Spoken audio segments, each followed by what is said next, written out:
Madame, Monsieur, bonsoir. Bienvenue au 20h30. Voici les titres du journal ce soir. Coopération bilatérale. Le Cameroun et la Guinée équatoriale sont en phase. Le chef de l'État, Paul Biya, a reçu en audience au Palais de l'Unité un émissaire de son homologue équato-guinéen, Teodoro Obiangema Mbazogo. Des précisions dans ce journal. Le centre hospitalier des Bolova, un fleuron et une structure de référence. Le ministre de la Santé publique en a visité les locaux et le plateau technique. Manaouda Malachi est dans le sud pour s'assurer d'un accès pour tous à la santé. Et puis Tour cycliste international du Cameroun, la 17e édition démarre demain. 10 équipes en compétition pour faire vivre et vibrer la petite reine. Première étape Yaoundé-Ayo, ce sera dès 10h demain samedi. C'était les titres du journal, les détails, c'est tout de suite.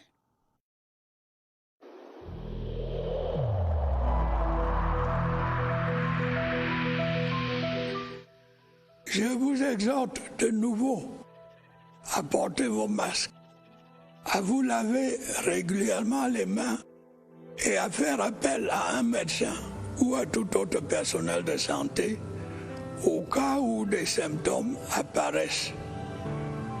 C'est le seul moyen de préserver les vies et de freiner la propagation du virus.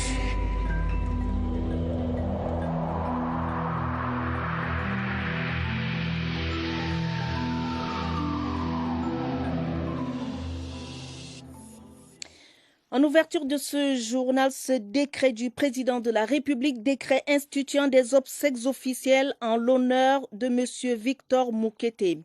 Le président de la République, vu la Constitution, vu le décret numéro 76/424 du 16 septembre 1976 fixant les règles de protocole à observer en matière de cérémonies publiques, préséances et honneurs civils et militaires, décrète article 1er des obsèques officielles sont instituées en l'honneur de M. Victor Moukete, sénateur et doyen d'âge des parlementaires décédé le 10 avril 2021 à Yaoundé des suites de maladie.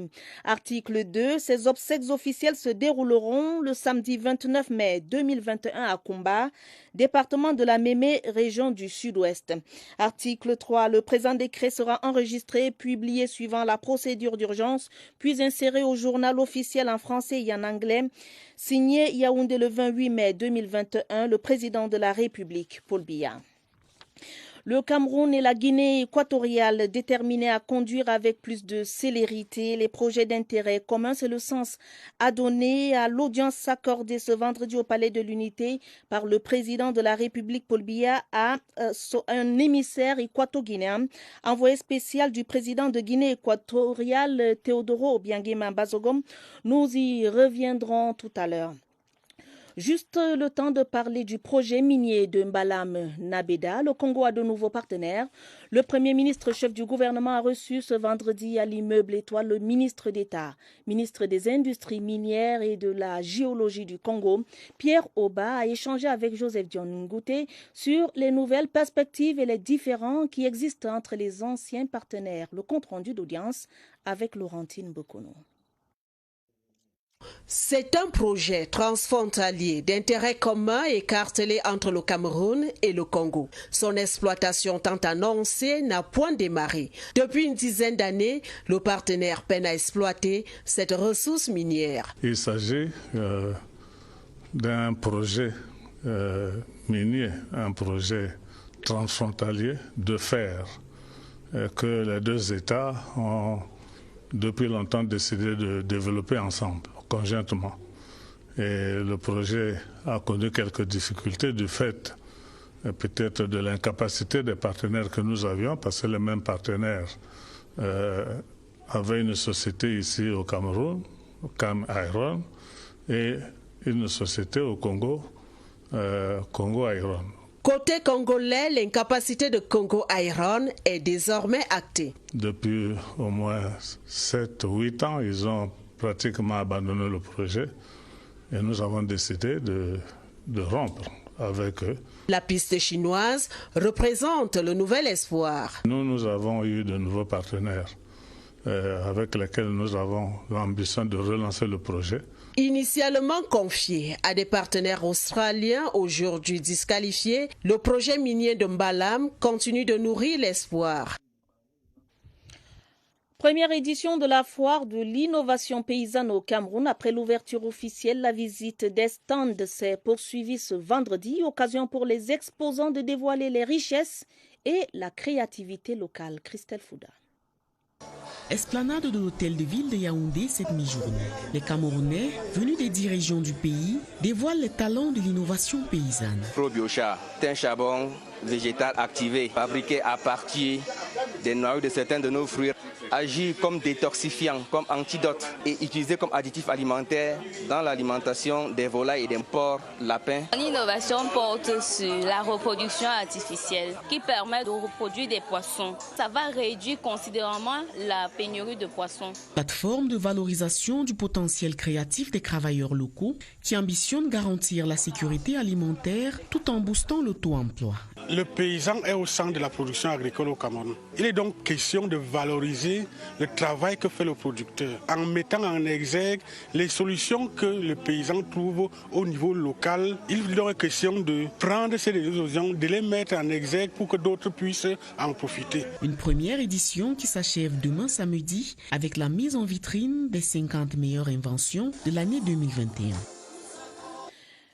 Mettons le cap maintenant sur Ebolova dans la région du Sud où le ministre de la Santé publique séjourne. Le docteur Manaouda Malachi a eu des séances de travail avec le personnel de santé et visité des hôpitaux de cette partie du pays, notamment le centre hospitalier d'Ebolova. Plus de détails avec Anissé Sister-Issian de CRTV Sud. Le centre hospitalier de Bolova est déjà prêt à accueillir les patients. L'information est d'Alliance Construction, l'entreprise en charge des travaux. Pour l'infrastructure, on est à 100%, donc, et même l'équipement, on est à 100%. On a commencé quelques formations au niveau de l'imagerie, au niveau du bloc opératoire, mais il manque encore personnel pour pouvoir faire cette formation en bon et due forme. Chambre après chambre, bloc opératoire, bureau, le docteur Manaouda Malachi a lui-même touché du doigt les équipements de référence déjà installés dans cet hôpital de deuxième catégorie. Le plateau technique est quand même relevé ici. Ça donne envie de penser que nous pouvons déjà proposer, n'est-ce pas, une date d'inauguration de cette formation sanitaire. Consacré à la gynécologie et obstétrique et bâti sur 12 400 mètres carrés, le centre hospitalier des Bolova est destiné à réduire la mortalité et la morbidité de la mère et de l'enfant dans le sud, le Cameroun et la sous-région Afrique centrale. Le recteur de l'université de Yaoundé 2 Assoua, le professeur Adolphe Minkwase, a procédé ce vendredi à l'inauguration de la chaire de recherche santé et globalisation, première étape du projet de transformation de l'université de Yaoundé 2 en un technopôle de sciences sociales en Afrique. Plus de détails dans cet extrait du professeur Germain Tonontimi. Il est au micro de Marlise et Noambarga Oumou.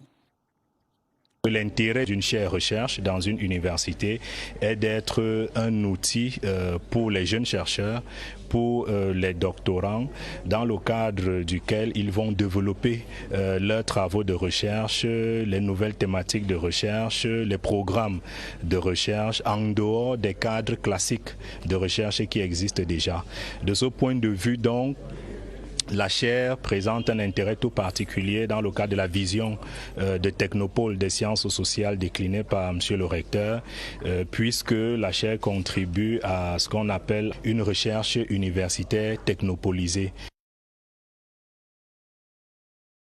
Les nouvelles recrues au ministère de la Communication prenaient leur marque ce vendredi. C'était au cours d'une cérémonie de prise de contact présidée par le ministre René Emmanuel Sadim. Pour cette première vague, ils étaient une cinquantaine de cadres contractuels et agents décisionnaires sur les 200 recrues au total. Travail, rectitude, probité morale sont quelques recommandations du ministre à ces jeunes appelés à servir désormais dans les services centraux et déconcentrés de ce département ministériel. Le compte rendu, Sidoine Moncam. Du 109 au ministère de la Communication, les personnels nouvellement recrutés font leur premier pas dans leur nouveau cadre de travail. Pour cette première vague, ils sont une cinquantaine à prendre leur marque sur l'ensemble des 200 cadres, contractuels et agents décisionnaires. Le sens profond de cette initiative, c'était d'abord de rencontrer ces jeunes et de les accueillir dans une nouvelle maison pour leur dire bienvenue. Parce que nous estimons qu'ils en avaient besoin, comme nous aussi à l'époque, au moment où nous faisions nos premiers pas dans l'administration, nous avions besoin d'être accueillis et d'être encadrés. Ce recrutement s'inscrit dans le processus de renouvellement des personnels et agents de l'État initié par le chef de l'État. La rectitude et la probité morale, le sens de l'engagement doivent désormais caractériser ces hommes et femmes affectés dans les différents services centraux et déconcentrés du MINCOM. Tous sont attendus au pied du mur. La réussite dans leur nouvelle mission passera par le travail. De s'adapter, d'apprendre auprès de leur chef hiérarchique. Et c'est comme ça qu'ils vont mener une carrière qui sera sans doute couronnée de succès.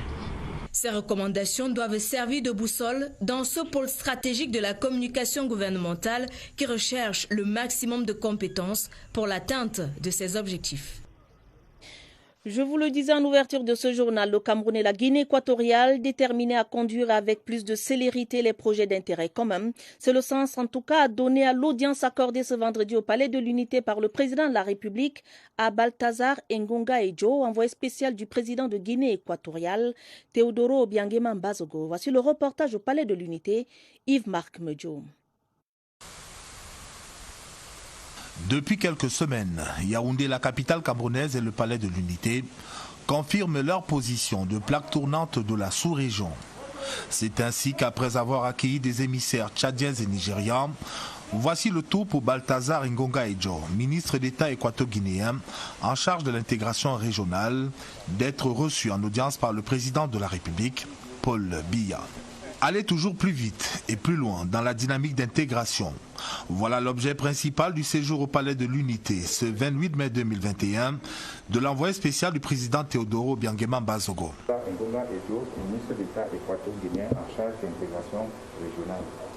Avec le président Biya, président d'exercice de la CEMAC, il s'est agi pour Balthazar Ngonga Edjo de faire le point de l'état d'avancement des projets communs retenus dans le cadre du programme des réformes économiques et financières de la CEMAC sur la mobilisation des financements pour les projets intégrateurs, dont les travaux se sont tenus les 16 et 17 novembre 2020 à Paris. Nous sommes des pays frères au niveau bilatéral, au niveau communautaire. D'ailleurs, l'entretien que je viens d'avoir, comme je l'ai dit tantôt, avec son Excellence le Président Paul Biya, vous savez qu'il est président en exercice de la communauté économique et monétaire de l'Afrique centrale. Donc les concertations avec les autres chefs d'État, c'est nécessaire. Et mon rôle en tant que ministre de l'Intégration, je dois aussi jouer mon rôle. Parce que nous avons des projets communs au niveau communautaire et au niveau bilatéral. À Paris, on avait validé lors de la table ronde à Paris qui était organisée pour chercher le financement de certains projets communautaires. La République de Guinée équatoriale et le Cameroun ont un projet commun, c'est-à-dire la construction de ponts sur le fleuve Ntem qui va faciliter les échanges entre les deux pays, qui va vraiment améliorer le développement de l'activité commerciale entre les deux pays au niveau bilatéral et dans l'ensemble de la communauté aussi. Yaoundé et Malabo ont donc consenti à construire à la place des murs plutôt des ponts. Et à ce sujet, celui en projet sur le fleuve Ntem viendra à coup sûr booster les échanges non seulement entre les deux pays, mais sur l'ensemble de la sous-région. Il est question, par conséquent, de boucler très rapidement les démarches administratives pour donner le premier coup de truelle. Justement, c'est la raison pour laquelle j'avais parlé longuement avec son Excellence le Président en exercice de la communauté pour accélérer les formalités administratives pour arriver au déblocage de fonds pour amorcer la construction de ce grand projet intégrateur. C'est donc rassuré de l'accompagnement du président camerounais dans la mise en œuvre rapide de ce projet commun et de tous les autres que l'envoyé spécial équato-guinéen va quitter le palais de l'Unité. Également au Cameroun, des maîtres chocolatiers français, ils ont été reçus par 2 membres du gouvernement ce vendredi à Yaoundé. Si avec le ministre de l'Agriculture, Gabriel Mbaye-Robé, le club des chocolatiers engagé à discuter de l'amélioration de la qualité du cacao camerounais, avec le ministre du Commerce, Luc Magloire Mbarga Tangana, il a été question du prix d'achat du kilogramme de cette matière première. Le compte rendu de Luc, bienvenue au Nana. L'échange entre le ministre Gabriel Mbaye-Robé et les membres du Club des chocolatiers engagés de France a porté sur la création d'une plantation école dénommée École d'excellence cacaoyère, objet d'une convention signée entre les 2 parties. Permettre aux femmes rurales de bénéficier d'un champ d'excellence de cacao avec 14 000 arbres, avec toutes les techniques possibles de production en respectant les itinéraires techniques et les bonnes pratiques agricoles. C'est pour nous un geste essentiel, un geste exceptionnel. Un sujet débattu bien avant à l'immeuble Rose à travers un protocole d'accord fixant ce que les hôtes du jour appellent prix du cacao d'excellence au cours de la campagne 2021-2022. Avec à la clé une rémunération qui, je crois, défie les règles même du marché. Un prix bord champ, 1640 francs le kilogramme. Les engagements pris par les maîtres chocolatiers de France et le gouvernement de la République sont le fruit des relations nouées entre le Conseil interprofessionnel du cacao et du café et le club des chocolatiers engagés. La Cameroun Development Corporation, CDC, a un nouveau PCA, président du conseil d'administration. Hope Sona Ebaye a été élu et installé à l'issue d'une session extraordinaire du conseil d'administration. L'expert en filière cacao succède à Benjamin Itoué et devra organiser la relance d'une CDC affectée par la crise dans le sud-ouest. Régine Gladys Lebouda. Un expert de la fève prend les rênes du domaine CDC. Hope Sona Ebaye vit ici ses premières heures de PCA d'une entreprise chère à son cœur. J'ai grandi connaissant l'importance de la CDC pour la nation. Nous allons essayer de voir comment rapporter la gloire que le CDC a connue. La CDC, c'est le fleuron de notre agro-industrie. Ses 41 000 hectares d'EVA, palmiers à huile et bananes arrosaient nos recettes d'exportation de plusieurs dizaines de milliards. Et puis, la crise dans le sud-ouest a tué toutes les projections. Les séparatistes nous ont beaucoup dérangés. Ils ont détruit beaucoup d'infrastructures de la CDC. Ils ont kidnappé les gens. Le chiffre d'affaires de la CDC, normalement, c'est situé à 55 milliards. Mais l'année 2019, à cause de la crise, la CDC était à 3 milliards 700 millions. De l'ONCC à la World Cocoa Foundation, Hope Sona Ebaye a su récolter l'argent sous les plombs. Il devra, d'ici 2024, trouver des fonds pour sauver de la ruine le géant CDC. La Commission des droits de l'homme du Cameroun vient de clôturer l'atelier de formation des membres de cette institution. Pendant 4 jours, ici à Yaoundé, ils ont reçu des outils pédagogiques sur la consolidation des compétences en matière de droits de l'homme. Les précisions de Léa Mokeka.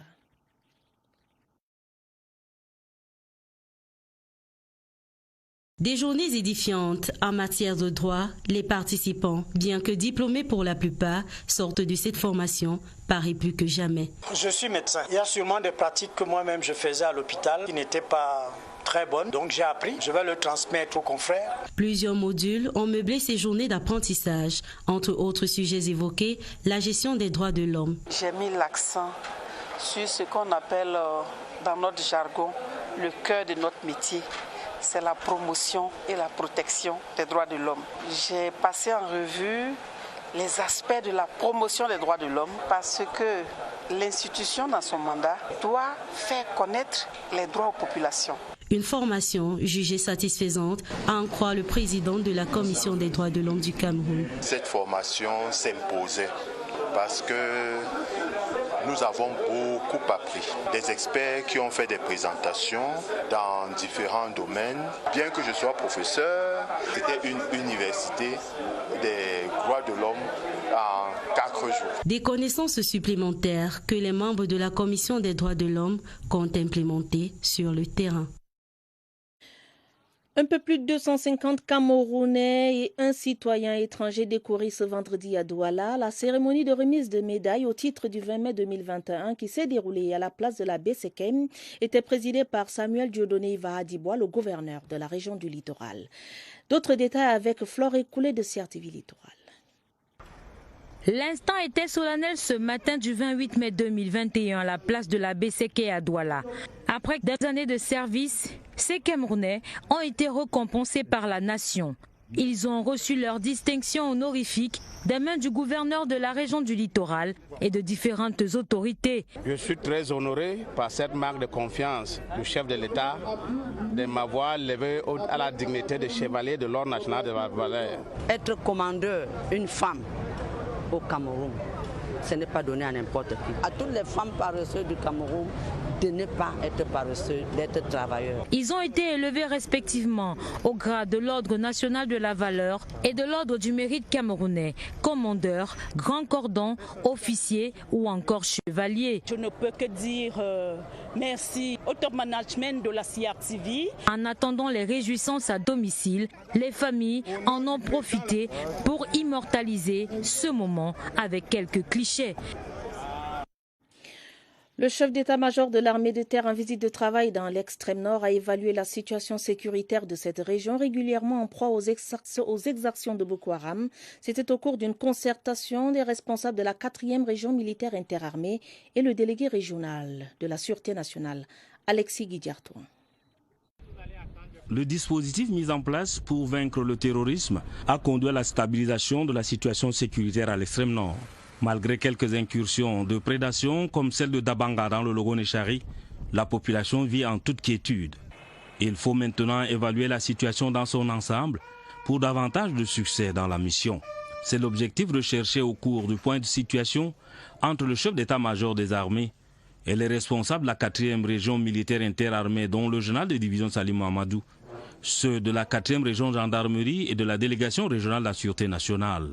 Lors de sa dernière visite, le général de corps d'armée René-Claude Meka avait recommandé le renforcement du dispositif sécuritaire de manière à contrer et repousser les incursions de Boko Haram, la poursuite de la collaboration entre les différentes forces par une synergie d'efforts, la sécurisation de l'axe Mora-Waza-Dabanga-Kousséri, la multiplication des actions civilo-militaires, la redynamisation des comités de vigilance, entre autres. Le SEMA, qu'accompagne le général de division Baba Soulé, chef d'état-major de l'armée de terre, reste satisfait de ce que la situation sécuritaire est stable, calme et sous contrôle. La suite de la visite, c'est ce vendredi au poste de commandement du secteur numéro 1 de la FMM à Mora. Journaliste, enseignant et religieux, Pascal Mebeuaba a entamé ce jour son voyage pour l'éternité. Il sera inhumé à Loum par Esseux, dans sa terre natale. La levée de corps s'est déroulée ce matin au CHU du Yaoundé en présence de membres de sa famille, des amis, de ses collègues anciens et actuels et du directeur général de la CRTV. Le reportage de Laurence Oukalia. Après 36 ans à donner de la voix pour la CRTV, Pascal Mebeuaba a fermé son micro. Aujourd'hui, les louanges que ce chantre a servi au choral catholique ouvrent les voies de son dernier voyage. Sa famille, ses amis et ses anciens collègues de la CRTV pleurent un homme au grand cœur. J'ai reçu de lui la meilleure éducation qui soit, avec les meilleures valeurs, la crainte de Dieu, la foi, l'humilité et puis l'amour pour les autres. Il était un grand chantre. Il a formé plusieurs générations de maîtres de chant et de choristes. J'en fais partie. Ces étudiants de l'Institut de philosophie Saint-Jean-Moukassa de Nkolbisson ont reçu un dernier cours de leur enseignant, celui d'une œuvre qui ne meurt jamais. Car même s'il est là de chair, les souvenirs d'un homme intellectuel au service du savoir demeurent en esprit. À 67 ans, ce journaliste, enseignant et chantre s'en va pour l'éternité. Il sera inhumé samedi dans sa terre natale à Loum, dans la région du centre. Le professeur Michel Tchadé-Ioné, en route pour l'éternité lui aussi. La dépouille mortelle du professeur titulaire des universités a été levée ce vendredi à l'hôpital général de Yaoundé. Première étape d'une série d'hommages faite par l'ESTIC, l'université protestante d'Afrique centrale, où le professeur Tchadé-Ioné a diffusé ses hautes connaissances en sciences de la communication et de l'information. Le reportage de Daniel Monanga. Le conseil, c'est de continuer à tenir haut le flambeau de cette école. L'écho de 35 années de savoir savant et enseigné retentit à l'ESTIC. Le professeur Tchadé-Ioné, il laisse un patrimoine aussi riche que celui trouvé en apprentissage en 1970. Le professeur Tchadé-Ioné était un enseignant chercheur de haut vol. J'ai évoqué un certain nombre de ses ouvrages, je crois au moins 5. Je ne peux pas vous dire combien de promotions de journalistes et de communicateurs il a sorti ici à l'ESTIC. Rigueur, dévouement, talent se dégagent de ses œuvres intellectuelles et professionnelles dans le traitement de l'information à la radio, à la télévision nationale au Cameroun, dans les années 70 et 90. La sagesse du maître des sciences de l'information et de la communication s'impose jusque dans la sphère culturelle. Règne sur le trône de la chefferie de Mangenman Djok I. Ce qui nous a légué, c'est cette même passion pour les études, pour le travail bien fait et de rester humble. Et c'est un adieu à la dimension du professeur Mbombok Tchadé-Ioné qui s'annonce. Après le décès du roi des Bakassa du Onkam en mars dernier, la communauté Bakassa s'apprête à trouver un successeur à sa majesté Sébastien Ngako qui aura régné 71 ans. En attendant ce grand événement traditionnel, Bakassa est en effervescence. Pierre Binambarga. Hommage appuyé, celui rendu à sa majesté Sébastien Ngako, le roi de la communauté Bakassa dans le Onkam, arrondissement de Bana, a rejoint ses ancêtres le 10 mars dernier à Bakassa après un règne de 71 ans. La comté de Bakassa est en pleine ébullition. Le roi est mort, vive le roi. Avant de trouver un successeur à ce défenseur ferme de la tradition, le peuple Bakassa se prépare physiquement et spirituellement.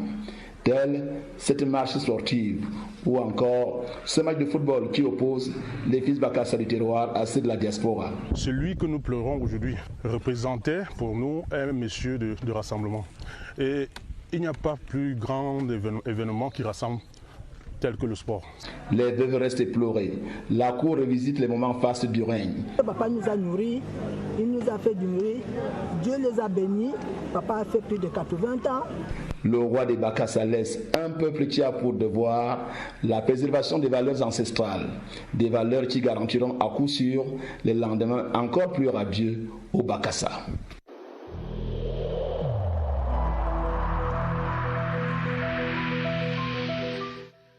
Je vous exhorte de nouveau à porter vos masques, à vous laver régulièrement les mains et à faire appel à un médecin ou à tout autre personnel de santé au cas où des symptômes apparaissent. C'est le seul moyen de préserver les vies et de freiner la propagation du virus.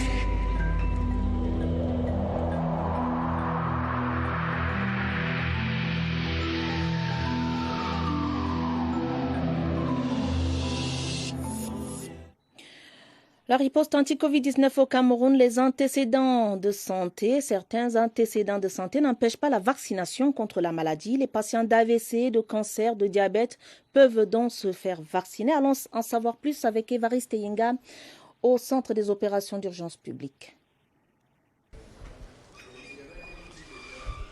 Bonsoir, cela est embarrassant pour certains des personnes, par exemple, ayant déjà été victimes d'accidents cérébrovasculaires. Certaines personnes présentant peut-être des cancers qui, honte du doute, hésitent à aller vers des équipes vaccinales. Est-ce qu'il est recommandé à ces personnes de se faire vacciner? Si oui, dans quelles conditions? Essayons de le voir ce soir avec l'expert de santé publique du programme élargi de vaccination, Adalbert Tchétchoua. Bonsoir. Bonsoir. Alors, les personnes présentant des antécédents de santé peuvent-elles aussi être vaccinées? Il n'y a pas de contre-indication pour ces personnes de se faire vacciner. La seule contre-indication que nous avons, sur laquelle nous avons eu à communiquer, ce sont des personnes qui ont été confirmées Covid-19. Dans ce cas, nous leur demandons d'attendre un certain temps avant de venir se faire vacciner.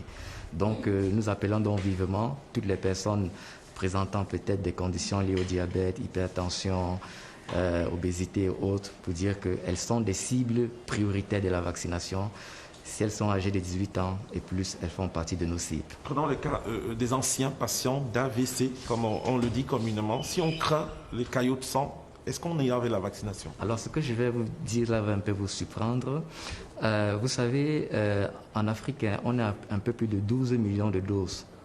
Parce que vous faites référence au vaccin AstraZeneca, déjà administré en Afrique. Et vous savez, chaque fois qu'on administre le vaccin, il y a ce que nous appelons la surveillance, notamment des mapidons, voir est-ce qu'il y a des caillots de sang et autres qui se produisent. Mais à l'heure actuelle, sur l'ensemble des pays africains qui ont eu à vacciner, y compris le Cameroun, il n'y a eu aucune documentation de caillots de sang à l'heure actuelle, y compris avec des personnes présentant des comorbidités, y compris celles que vous venez de citer. Merci à vous, Adalbert. La situation est souvent embarrassante, ça, on le remarque, mais voilà des pistes de solutions qui sont indiquées. Les personnes présentant des comorbidités, évidemment, doivent se faire vacciner puisqu'il y a une enquête préalable. Il y a des questions auxquelles chaque patient devrait répondre avant de se faire vacciner. Donc, les autorités médicales prennent des dispositions avant d'administrer l'un ou l'autre vaccin. Merci Évariste Yenga que nous avions en direct du Centre des opérations d'urgence de santé publique. Ce communiqué du gouvernement qui nous parvient, le gouvernement de la République du Cameroun tient à informer l'opinion nationale et internationale que dans le cadre de la riposte contre la pandémie à Covid-19, sur très hautes instructions du chef de l'État, des fonds ont été alloués à des départements ministériels pour faire face aux conséquences de cette grave crise sanitaire dans les différents secteurs jugés les mieux appropriés à cet effet. La répartition de ces fonds a du reste fait l'objet d'un décret du Premier ministre chef du gouvernement rendu public par voie officielle. Pour ce faire, un certain nombre d'administrations se sont vues dotées de ces fonds publics pour accomplir des missions précises inscrites dans un cahier des charges bien établi. Conformément aux usages et aux dispositions en la matière, des procédures ont par la suite été engagées pour faire une évaluation de l'utilisation des dits fonds. C'est ainsi que des membres du gouvernement et autres personnalités ont été appelés à en rendre compte devant les institutions compétentes, au nombre desquelles le ministère en charge du contrôle supérieur de l'État et la Chambre des comptes de la Cour suprême. Les investigations menées par ces instances de contrôle de gestion ont abouti à la production des rapports sur la base desquels le chef de l'État a instruit des enquêtes judiciaires actuellement en cours près le tribunal criminel spécial. Une procédure tout à fait normale en la matière. Mais à ce stade, cette procédure ne saurait en aucun cas donner lieu, sur la base de la présomption d'innocence reconnue à tout justiciable, à l'emballement médiatique et à la vindicte populaire auquel on assiste actuellement. Aussi, le gouvernement de la République regrette-t-il et déplore cet état de choses et en appelle à la retenue et au sens de responsabilité de tous pour éviter de jeter l'opprobre et condamner sans réserve les membres du gouvernement et autres personnalités ayant été appelés à participer à la gestion de ces fonds publics, tant il est vrai que nul ne peut être condamné a priori d'un fait quelconque, alors même que sa culpabilité n'est pas encore établie. Le gouvernement de la République réitère que le Cameroun est et demeure un État de droit qui fait du respect des procédures, de la présomption d'innocence ainsi que de la responsabilité de tout citoyen devant les lois et règlements en vigueur des principes sacrés de son système judiciaire. Au demeurant, les procédures d'évaluation de l'utilisation de ces fonds alloués à la lutte contre cette grave pandémie continueront de se dérouler en toute sérénité dans le respect de l'orthodoxie des règles et des procédures qui encadrent la recherche de la vérité et l'établissement, le cas échéant, des responsabilités de tout justiciable dans notre pays.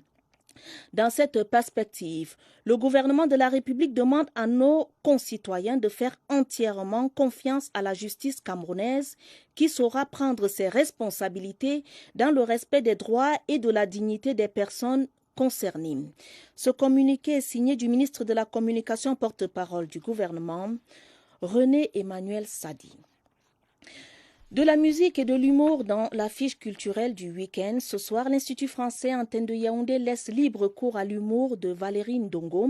Demain samedi, rejoignez Myria Bika de Nimouné à 20h à la Chaumière Jazz Club de Yaoundé. L'agenda culturel du week-end est déroulé par Laetitia Onana. Ce soir, à Yaoundé, l'humoriste camerounais Valérie Ndongo monte sur les planches à l'Institut français dès 20h. Toujours ce vendredi, dans la ville aux 7 collines, rendez-vous au laboratoire de théâtre Otni pour redécouvrir le spectacle Votre BME. La pièce de théâtre de Martin Ambara, déconseillé aux moins de 16 ans, raconte les nombreux périples d'un jeune qui a migré du village pour la ville. Samedi, sur la CRTV, l'artiste musicien Jean-Pierre Essomé se raconte. C'est dans le cadre du programme Bon Week-end.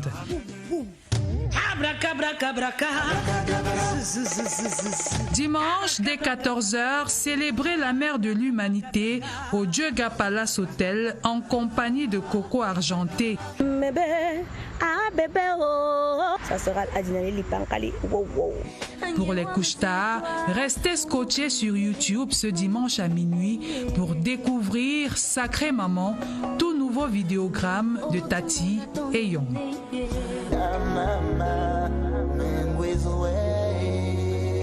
Bonne fête à toutes les mères. CAN 2021, une délégation conjointe CAF-FIFA vient de séjourner au Cameroun pour une inspection des infrastructures, stades de compétition et d'entraînement, structures sanitaires, hôtelières et aéroportuaires, ainsi que des voiries ont été passées au crible. Les 23 experts sont repartis non sans attribuer à notre pays de bons points. Germain Oualissengue. 13 experts de la CAF, 10 de la FIFA étaient au Cameroun. Mission fouiller, bêcher, en ne laissant nulle place où la main ne passe et repasse pour emprunter à cette fable de la fontaine sa symbolique qui aura permis de déterrer le trésor caché au pays des lions indomptables. Une offre infrastructurelle sportive, quantitative et qualitative qui n'aura pas laissé nos hôtes indifférents. Il y a de belles infrastructures, il y a des bons entraînements, terrains d'entraînement, les beaux stades. On a vu des stades magnifiques. De Yaoundé à Garoua, en passant par Bafoussam et Limbé, le Cameroun a donné à voir. Rien à redire sur les stades principaux qui vont accueillir les matchs de la CAN. Pelouse impeccable, salle de presse équipée, vestiaires aux normes, éclairage parfait. À côté de ce qui constitue la matière première du football, il y a des stades d'entraînement. Je suis un ancien joueur et la première chose que j'ai fait quand je rentre dans un stade, je regarde le terrain. Et là, je suis vraiment content. Le stade ici, le terrain ici dans le stade principal, vraiment c'est top. Et annexe aussi, c'est un terrain qui est vraiment top. Donc il faut continuer comme ça. Une CAN, c'est aussi la capacité d'un pays à présenter un pouvoir hôtelier aux standards exigés. De ce point de vue, rien à signaler. Les hôpitaux et autres cliniques disposent des plateaux techniques relevés. À 8 mois de la compétition, la tenue de la CAN au Cameroun n'est plus un débat. 17e tour cycliste international du Cameroun. Demain, le premier coup de pédale sur la première étape qui se tiendra de Yaoundé à Ayos. 8 équipes sont déjà à Yaoundé. Ces équipes ont été présentées cette fin de journée à l'esplanade du stade Omnisport de Yaoundé. Les forces en présence avec Évariste Yinga. Elles sont prêtes à s'engager sur l'itinéraire du 17e Tour cycliste international. Le Cameroun aligne 2 équipes, une sélection nationale de 6 coureurs et la SNH Vélo Club, 6 coureurs également. Toutes les 2 vont défendre les couleurs nationales. Le moral est au beau-fils parce qu'on a reçu les encouragements du ministre des Sports hier. Et je pense que vraiment aujourd'hui on a un moral fils pour mieux entamer ce Tour du Cameroun. Et je pense que dès les premières étapes, il faut déjà montrer le drapeau très haut. 6 des 8 équipes étrangères sont déjà à Yaoundé. La France avec 2 équipes, UFU Sport et Martigues Sport. La Hollande, la Côte d'Ivoire et la République démocratique du Congo sont présentes, chacune avec une équipe. La Légion étrangère nourrit de hautes ambitions. on espère gagner. Voilà. Donc après, ce qui nous intéresse aussi, les belles aventures de faire du vélo au Cameroun. J'en ai fait déjà une fois Tour de Cameroun, une fois Chantalbia. Donc oui, bien sûr, on a étudié les parcours. Arrivent plus tard cette nuit de vendredi les coureurs de la Bulgarie, du Burkina Faso et le Français Max Michaud, le président du collège des commissaires de course. Première étape ce samedi, 118 km à parcourir entre Yaoundé et Ayos. Et nous signalons ces télégrammes officiels du président de la République du Cameroun à leurs excellences Ilham Aliyev, président de la République d'Azerbaïdjan à Bakou, et Sahle-Work Zewde, présidente de la République fédérale démocratique d'Éthiopie à Addis Abeba. Le président de la République, Paul Biya, leur adresse ses vives et chaleureuses félicitations pour la célébration ce 28 mai des fêtes nationales de leurs pays respectifs. Nous nous quittons avec ce décret du président de la République, décret instituant des obsèques officielles en l'honneur de M. Victor Moukete. Le président de la République décrète des obsèques officielles sont instituées en l'honneur de M. Victor Moukete, sénateur et doyen d'âge des parlementaires décédé le 10 avril 2021 à Yaoundé des suites de maladie. Ces obsèques officielles se dérouleront le samedi 29 mai 2021 à Koumba, département de la Mémé, région du Sud-Ouest. Signé Paul Biya, président de la République du Cameroun. Fin de ce journal, une édition préparée avec la collaboration de Christelle Fouda, Mirabel Tala, Rosine Manga, Salomé Tamarouna et Christelle Beyinan-Komolone. Prochain rendez-vous avec l'information, ce sera à minuit. Madame, Monsieur, votre fidélité nous honore. Prenez soin de vous, prenez soin de vos familles. Bonne soirée.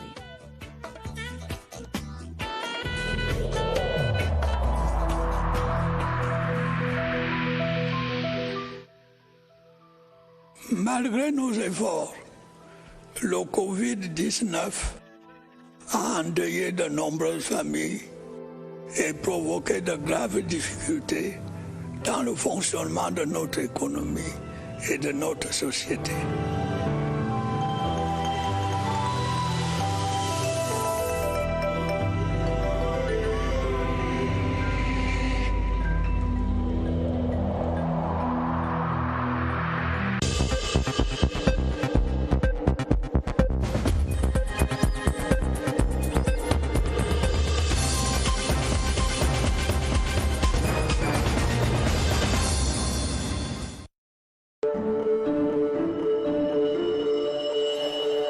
Bonjour mon frère, comment tu vas? Tu sais que tu as ma personne. Je t'offre 2 au prix d'1. Tu me gâtes là. Ma femme m'a demandé une pastèque à la maison. Waouh, 2 pastèques à ça. Vraiment? Chérie, tu es content de cette année. Doublement heureux. 1 c'est bien, le double c'est bêta. Renouvelez votre forfait au dièse 111 étoile 0 dièse avant son expiration et recevez le double.